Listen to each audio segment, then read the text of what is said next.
I think we can start. So let me give us an introduction. Okay. More coming in.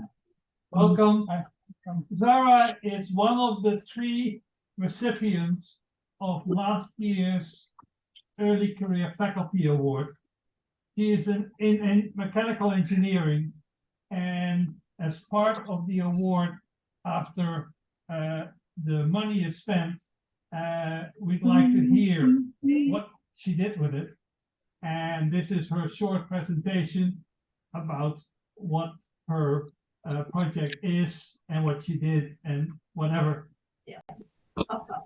Sounds great. Thank you so much, and good afternoon, everyone. And I'm so happy to present here. So my topic of talk is the same topic that I use for my ECFA award, and it's research on scholarly activities to promote additive manufacturing enabled by surfactant self-assemblies. So I am a junior mechanical engineering faculty, and with the new structural changes division up.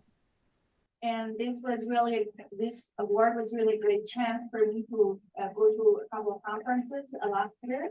And with that, usually we have the COVID time, a lot of conferences were canceled.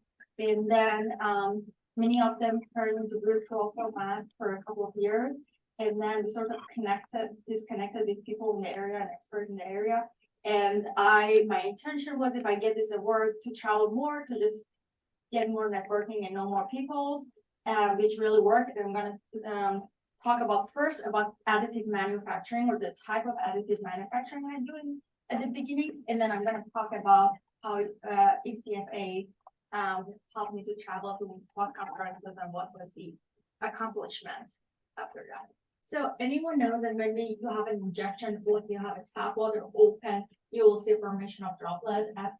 If you have very slow jetting, or if the tap is not fully open. If you have a water injection into an oil reservoir where the tap or the top of the nozzle is immersed into the oil, the situation got even worse.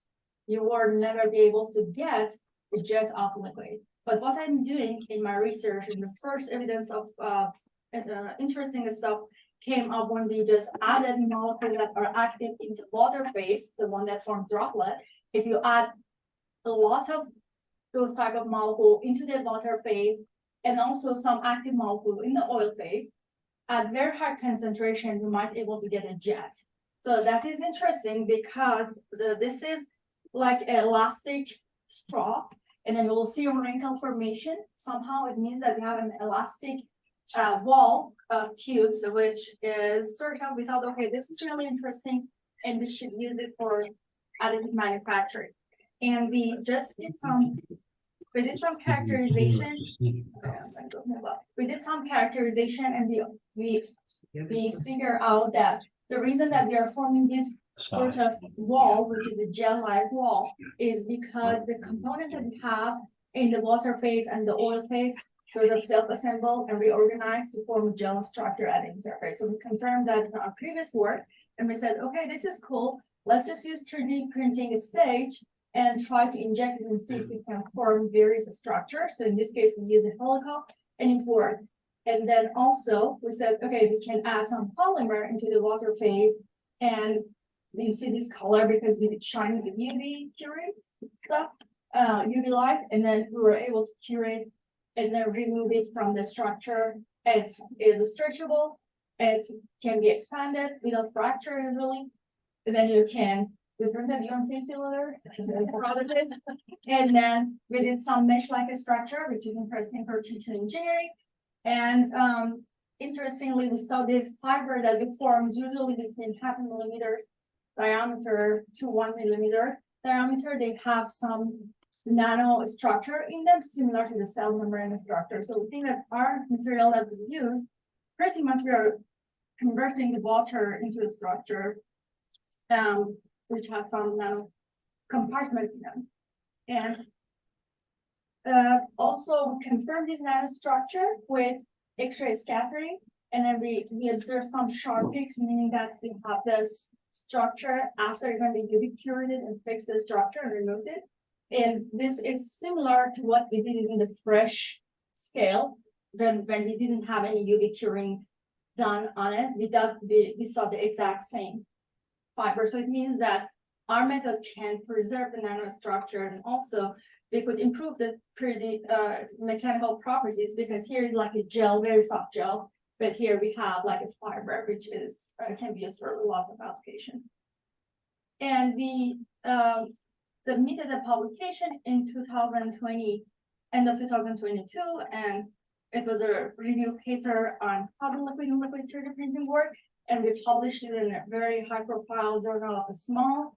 And so we are showing that this type of, we call it liquid and liquid 3D printing, is a new type of, or a new type of additive manufacturing, is very interesting for a variety of application, depending on how you choose the material for each of your phases, for tissue engineering, fluidic devices, sensors and electronic, smart cargo delivery, and soft robotics. Okay. So we are very appreciative of Emeritus College for the fund. So last summer, so I was thinking that we wanted to go really to a lot of conferences, as I said at the beginning, because I felt that my work was not seen during the COVID time, and what I wasn't able to just, because in the first few years we were establishing and setting up the lab, establishing the experiments, and then COVID hit, and we were sort of disconnected with people outside our field for a couple of years. And then that was my first year of first chance to travel a lot to various conferences. So specifically, I used the ECFA WARS for 2 conferences. One was I traveled to Golden, Denver early summer last year to attend a summer symposium in ACS College. And this one was my first time attending that in person. I always wanted to go there, but it didn't work all the time. And I connected with a lot of people as a result for ACS College 2023, which will be early June this year. I'm invited. I received an email before everything, appeared in the email in the web page. I was invited to serve as co-organizer and session chair for one of the topics in that area, which is very great because this is really my area, and it's a great chance for me to network even more with people this year.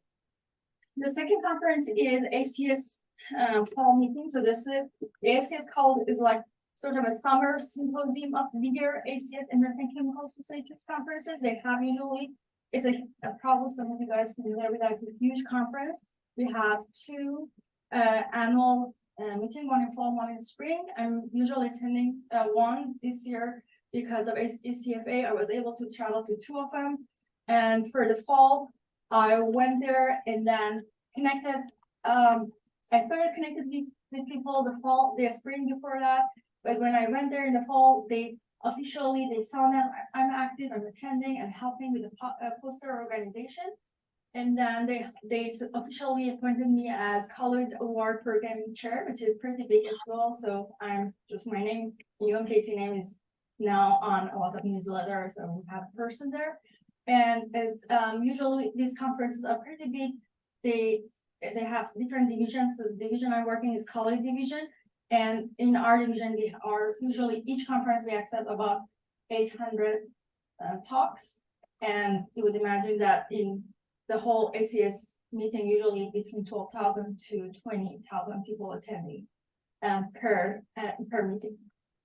And then I was able to network with a lot of people in my area in that conferences, and I have the feeling that potentially some of them were my reviewer for one of the proposal. I got ideas what topic would be interesting, and also get to know people that might be potentially my reviewer because they are from my field. And with that, I got an ESF funded just recently, so I'm so excited about that. I'm thinking that ECFA award was part of the success in that area.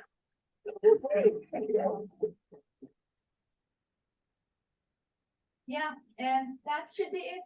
And also I talked about review paper that with talking to different people in the area, we're able to just get idea of there's a room for publication, a review publication, and we did that and submitted in a high profile journal. Yeah. Thank you very much for your support, and very happy to be a recipient, last year recipient. So this looks like absolutely incredible research. My father was a mechanical engineer. He dealt with things like aerospace industry stuff, so it was the macro stuff, we were working on something that's very, very small, so are you working on this with respect to replacing venous systems and biological organisms, or? Yes. Oh, okay. Yes, so we are working with the School of Medicine in a couple of different directions, and we are producing some of those micro scaffolds for tissue engineering. We already collected some preliminary data on showing that our system, the cell remains viable in our systems. That's amazing.